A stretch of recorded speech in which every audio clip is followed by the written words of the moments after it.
الله فلا مضل له ومن يضلل فلا هادي له وأشهد أن لا إله إلا الله وحده لا شريك له وأشهد أن محمدًا عبده ورسوله. أما بعد فإن خير الحديث كتاب الله وخير الهدي هدي محمد صلى الله عليه وسلم وشر الأمور محدثاتها وكل محدثة بدعة وكل بدعة ضلالة وكل ضلالة في النار. فأعوذ بالله من الشيطان الرجيم. يا أيها الذين آمنوا اتقوا الله حق تقاته ولا تموتن إلا وأنتم مسلمون. يا أيها الناس اتقوا ربكم الذي خلقكم من نفس واحدة وخلق منها زوجها وبث منهما رجالا كثيرا ونساء واتقوا الله الذي تساءلون به والأرحام إن الله كان عليكم رقيبا. يا أيها الذين آمنوا اتقوا الله وقولوا قولا سديدا يصلح لكم أعمالكم ويغفر لكم ذنوبكم ومن يطع الله ورسوله فقد فاز فوزا عظيما.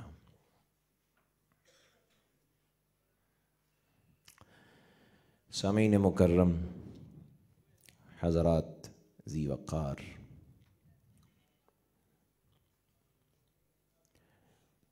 ہم لوگ جس دنیا میں رہ رہے ہیں یہ آزمائشوں اور امتحانات کی جگہ ہے. تکلیف یہاں پر زیادہ ہے، سکون اور راحت بہت تھوڑی ہے، محدود ہے. اللہ تبارک اسمہ و تعالی تو یہ فرما رہے ہیں کہ ہم نے انسان کو پیدا ہی مشکل اور مشقت میں کیا ہے. بچہ اپنی پیدائش کے وقت سے لے کر جوان ہونے تک، بوڑھا ہو جانے تک اور بڑھاپے کی دہلیز سے پھر موت تک پہنچنے تک تکلیفوں، مصیبتوں، پریشانیوں کو جھیلتا ہے. اگرچہ وہ کوشش تو کرتا ہے کہ اس کی دنیا ہی اس کی جنت بن جائے، اسے یہ راحت اور سکون ملے، اطمینان حاصل ہو، لیکن ایسا نہیں ہوتا. ایسا صرف اسی وقت ممکن ہوتا ہے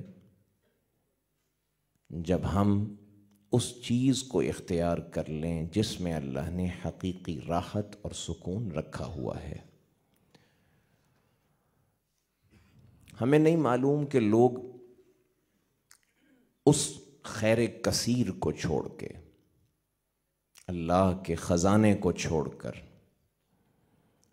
اور اللہ کی نعمتوں کو چھوڑ کر پھر اپنے اجتہاد، اپنی ذاتی کوششیں اور اپنے فلسفوں اور اپنے خیالات کے پیچھے کیوں بھاگتے ہیں. شاید مسئلہ یہ ہے کہ ہم نے یہ مزاج پیدا نہیں کیا کہ زندگی کے ہر مسئلے کا حل اللہ کے دین میں ہے. ہمیں یہ سمجھایا گیا ہے کہ دین انسان کا ذاتی مسئلہ ہے. تو جو کچھ عبادات ہیں، ذاتی نوعیت کی عبادات ہیں، کچھ مراسم ہیں، رسم و رواج ہیں، تہذیبی اور ثقافتی مسائل ہیں، بس چند ایک چیزیں ہیں، ان کا نام دین ہے. اور ہم دین پر ایسے ہی عمل کرتے ہیں جیسے کسی ملک میں رہنے والے اس کے قانون پر ایک تھرڈ پارٹی کی حیثیت سے عمل کرتے ہیں. مطلب ایک قانون ہے، ایک فارمولہ ہے، ایک نظام ہے، وہ نافذ کر دیا گیا ہے، اس سے فرار تو ہو نہیں سکتا، تو اس کو اختیار اب کرنا ہی ہے. تو ایک قانون کے طور پر ہم دین کو لے کر چل رہے ہیں، جو چل رہے ہیں، میں ان کی بات کر رہا ہوں. اور جنہوں نے دین سے اعراض کی روش اختیار کر رکھی ہے ان کی تو بات ہی نہیں ہے۔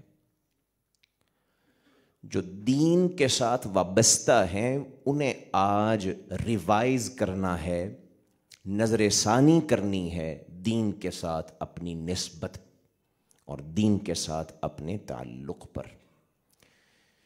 تعلق ہمارا کسی قانون اور نظام کو جیسے لے لیا جاتا ہے اور لیے بغیر چارہ نہیں ہوتا، ایسے ہمارا دین سے تعلق ہے، یا ہم ایک حی اور قیوم، زندہ و جاوید، پوری کائنات کی خالق اور بادشاہ اور مالک ہستی پر ہمارا ایمان ہے، اور ایمان یہ ہے کہ وہ ہر وقت ہم پر نگرانی کر رہا ہے، اور کل یوم ہوا فی شأن، ہر روز وہ کائنات میں تدبیر کر رہا ہے، کائنات کے نظام کو وسعت دے رہا ہے، کہیں زمین کو سمیٹ رہا ہے، کہیں کائنات کو پھیلا رہا ہے۔ یہ ساری باتیں قرآن میں بیان ہوئیں۔ تو اللہ تبارک و تعالی سے ہمارا جو تعلق ہے یہ روز کا اور ہر لمحے کا تعلق ہے، ہر کروٹ کا تعلق ہے، ہر بیٹھک کا تعلق ہے، ہر جہت اور ہر سمت کا تعلق ہے، اور یہ تعلق ایسے ہی ہے جیسے آپ کا خود اپنے نفس، اپنی جان اور اپنی زندگی سے تعلق ہے۔ آپ اپنے زندہ ہونے کا انکار نہیں کر سکتے، نہ اس سے کبھی راہ فرار اختیار کر سکتے ہیں، خود کو خود سے جدا نہیں کر سکتے، ایسے ہی آپ خود کو اللہ سے جدا بھی نہیں کر سکتے۔ وَنَحْنُ أَقْرَبُ إِلَيْهِ مِنْ حَبْلِ الْوَرِيدِ وَهُوَ مَعَكُمْ أَيْنَمَا كُنْتُمْ، تم جہاں بھی ہو اللہ کی قدرتیں تمہارے ساتھ ہیں، اللہ کے اسماء و صفات تمہارے ساتھ ہیں، اس کی قدرت اور اختیار تمہارے ساتھ ہے، اس کا جبر و قہر تمہارے ساتھ ہے، اس کی ملکیت اور تسلط تمہارے اوپر قائم ہے۔ تم چاہ کر بھی اس کی کائنات اور اس کے اختیار سے نکل نہیں سکتے۔ لا تنفذون الا بسلطان، یہ ہے ہمارے تعلق کی نوعیت۔ جب یہ تعلق کی نوعیت سمجھ آنا شروع ہو جائے، انسان کے اٹھنے بیٹھنے، بولنے چلنے پھرنے، تعلق بنانے ٹوٹنے، پیسہ کمانے، مفلسی کو سہنے، نعمتوں پہ شکر کرنے کے انداز بدل جاتے ہیں۔ تکلیفوں میں وہ رجوع اللہ کی طرف کرتا ہے، نعمت اس کو اترانے پر نہیں لے کر آتی، کسی صلاحیت پہ وہ گھمنڈ نہیں کرتا، کسی نقص اور عیب پر پریشان نہیں ہوتا، کیونکہ وہ جانتا ہے کہ عیبوں سے پاک ہستی صرف ایک ہی ہے، اللہ تبارک و تعالی۔ عرض یہ کرنا چاہتا ہوں کہ سب سے بڑا مضبوط قلعہ اور مضبوط جو دفاع دیا ہے اللہ نے مسلمان کو، وہ اپنے ذکر کی صورت میں دیا ہے، لیکن ہم ذکر سے غافل نظر آتے ہیں۔ غفلت کے اسباب یہی ہیں جو میں نے تمہید میں ذکر کر دی ہیں۔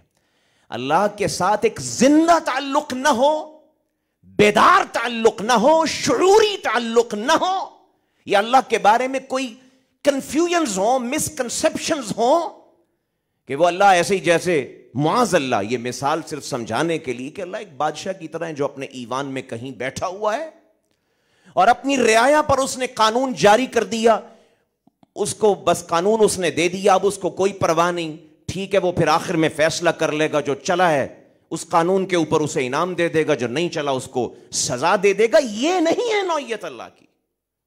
کل یوم ہوا فی شأن، ہر روز ہر لمحہ وہ ہماری کڑی نگرانی کر رہا ہے، آگے پیچھے دائیں بائیں فرشتوں کا جال بچھا ہوا ہے۔